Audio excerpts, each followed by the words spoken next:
BA तृतीय वर्ष की छात्राओं का स्वागत है। बच्चों, आज हम जो अध्याय पढ़ेंगे उसका नाम है साक्षात्कार, इंटरव्यू, है ना। इसे आप अच्छे से समझते हैं। अंग्रेजी का इंटरव्यू शब्द जो है बच्चों, वो दो शब्दों से मिलकर बना हुआ है। इंटर यानी अंदर और व्यू अर्थात दृष्टि या देखना, है ना। तो इंटरव्यू का मतलब होता है किसी दूसरे शब्दों में हम कह सकते हैं कि अदृश्य या बाह्य रूप से निरीक्षण हम जिन बातों का नहीं कर सकते, उन तथ्यों की जानकारी प्राप्त करना ही जो है इंटरव्यू या साक्षात्कार कहलाता है। कई सारे हमारे समाजशास्त्री हुए हैं जिन्होंने इंटरव्यू या साक्षात्कार की परिभाषा दी है। इसमें सबसे जो पहला नाम आता है वो नाम आता है C.A. मोजर का। C.A. मोजर के अनुसार एक सर्वेक्षण साक्षात्कारकर्ता तथा उत्तरदाता के मध्य एक वार्तालाप है जिसका उद्देश्य उत्तरदाता से निश्चित सूचना प्राप्त करना होता है। वहीं P.V. यंग कहते हैं कि साक्षात्कार को एक ऐसी क्रमबद्ध प्रणाली के रूप में हम माना जा सकता है जिसके द्वारा एक व्यक्ति दूसरे व्यक्ति के आंतरिक जीवन में थोड़ा या बहुत कल्पनात्मक रूप से प्रवेश करता है, जो कि उसके लिए सामान्यतः तुलनात्मक रूप से अपरिचित होता है। सिन-पाओ यंग कहते हैं कि साक्षात्कार क्षेत्रीय कार्य की एक ऐसी प्रविधि है जो कि एक व्यक्ति या व्यक्तियों के व्यवहार को देखने, कथनों को लिखने या सामाजिक या सामूहिक अंतःक्रिया के वास्तविक परिणामों का निरीक्षण करने के लिए प्रयोग में लाई जाती है।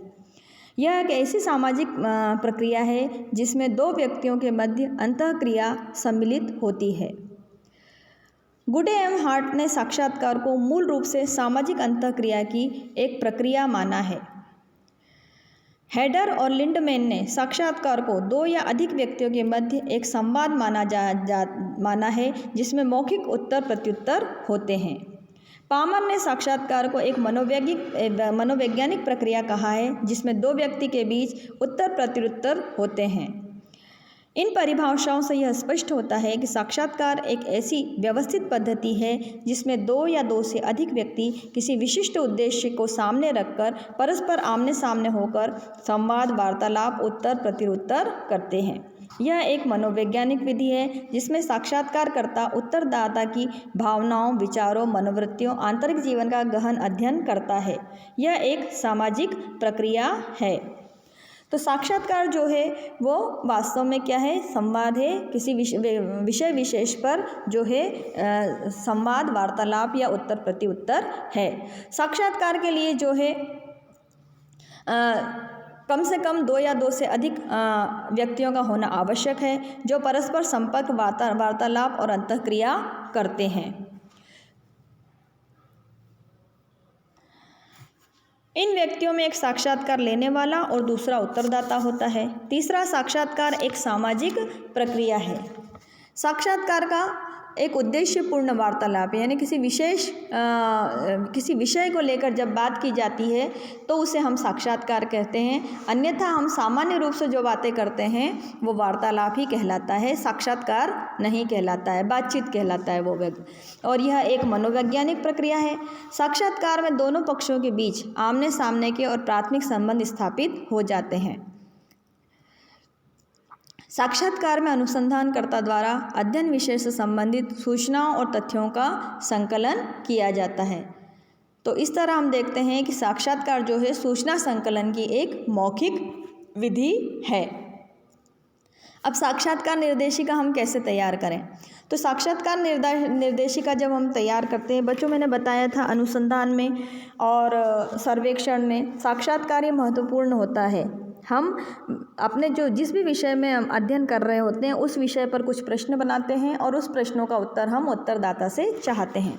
तो इसकी तैयारी हम किस तरह से करें? तो इसके लिए सबसे पहले तो समस्या की हमें जानकारी होनी चाहिए। साक्षात्कार का आयोजन करने वाले व्यक्ति के लिए यह आवश्यक होता है कि उसे समस्या के बारे में जानकारी हो, क्योंकि साक्षात्कार के दौरान जब सूचनादाता साक्षात्कारकर्ता से अनेक प्रकार के प्रश्न करता है या वाद विवाद करता है तो उसे प्रश्नों का संतोषजनक उत्तर और स्पष्टीकरण देना पड़ता है।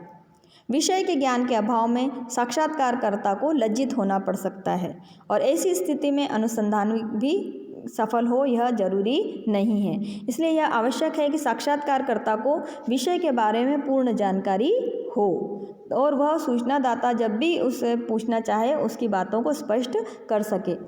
दूसरी बात होती है, वह जिन सूचनादाताओं से सूचना इकट्ठी करने जाने वाला रहता है उनके बारे में भी उसे जानकारी होनी चाहिए।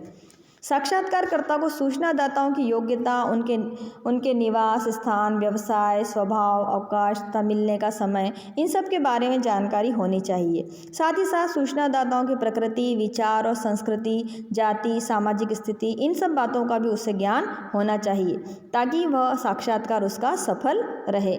तीसरी बात जो है, साक्षात्कारकर्ताओं का चुनाव। अध्ययन विषय के अनुसार हमें उपयुक्त साक्षात्कारकर्ताओं का चुनाव करना चाहिए। जैसे कि यदि हम किसी औद्योगिक समस्या के अध्ययन कर रहे हैं तो हमें औद्योगिक श्रमिकों, कारखाने के प्रबंधकों, श्रम संघ के नेताओं और अधिकारियों, इनका चुनाव करना चाहिए। साक्षात्कारकर्ताओं का चुनाव करते समय हमें यह ध्यान रखना चाहिए कि हम अनुभवी, अध्ययन समस्या से संबंधित तटस्थ व्यक्तियों का चयन करें जो समस्या के बारे में गहन, विस्तृत और विश्वसनीय तथा प्रामाणिक सूचनाएं हमें दे पाएं।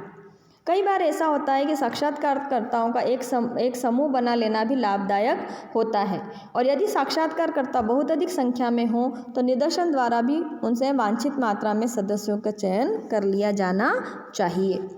फिर समय व स्थान का निर्धारण। साक्षात्कार के लिए उचित समय और स्थान का निर्धारण भी एक आवश्यक चरण है जो कि साक्षात्कार दाता की सलाह से किया जाना चाहिए। इसके लिए उससे पत्र, टेलीफोन या व्यक्तिगत रूप से संपर्क स्थापित कर लेना चाहिए।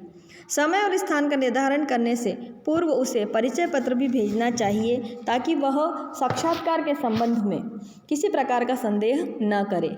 समय ऐसा होना चाहिए जब उसे अवकाश हो या वह किसी कार्य में व्यस्त न हो।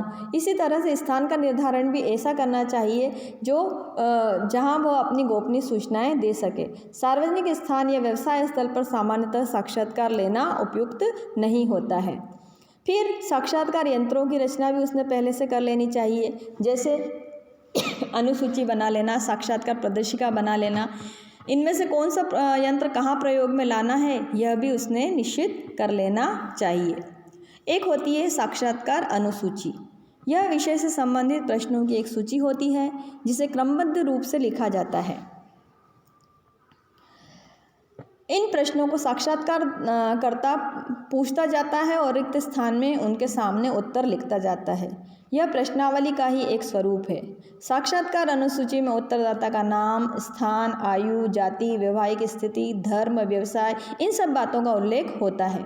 उसके बाद अध्ययन समस्या से संबंधित अनेक प्रश्न होते हैं जो साक्षात्कार अनुसूची का प्रयोग औपचारिक और निर्देशिक साक्षात्कारों के लिए किया जा सकता है। दूसरी होती है साक्षात्कार निर्देशिका।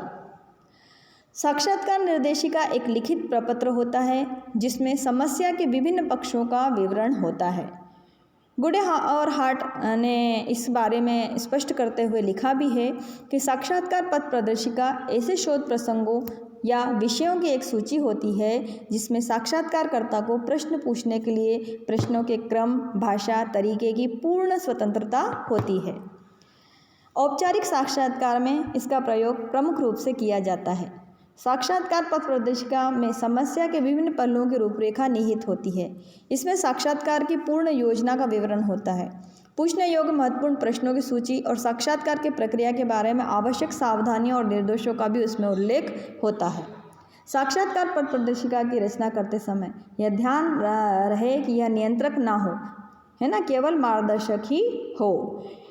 साक्षात्कार निर्देशिका बना लेने से जो हमें लाभ होते हैं वह यह होता है कि इससे अध्ययन में एकरूपता आती है, अध्ययन के प्रधान तत्वों की ओर हमारा ध्यान आकर्षित करती है, तुलनात्मक तथ्यों के प्रति में भी यह सहायक होती है और स्मरण शक्ति पर यदि हमें भरोसा नहीं हो तो यह बना लेना ही ठीक रहता है। और इसमें अध्ययन में क्रमबद्धता आती है और ठोस तथ्यों का संग्रहण भी इसके द्वारा किया जा सकता है। तो यह है बच्चों साक्षात्कार।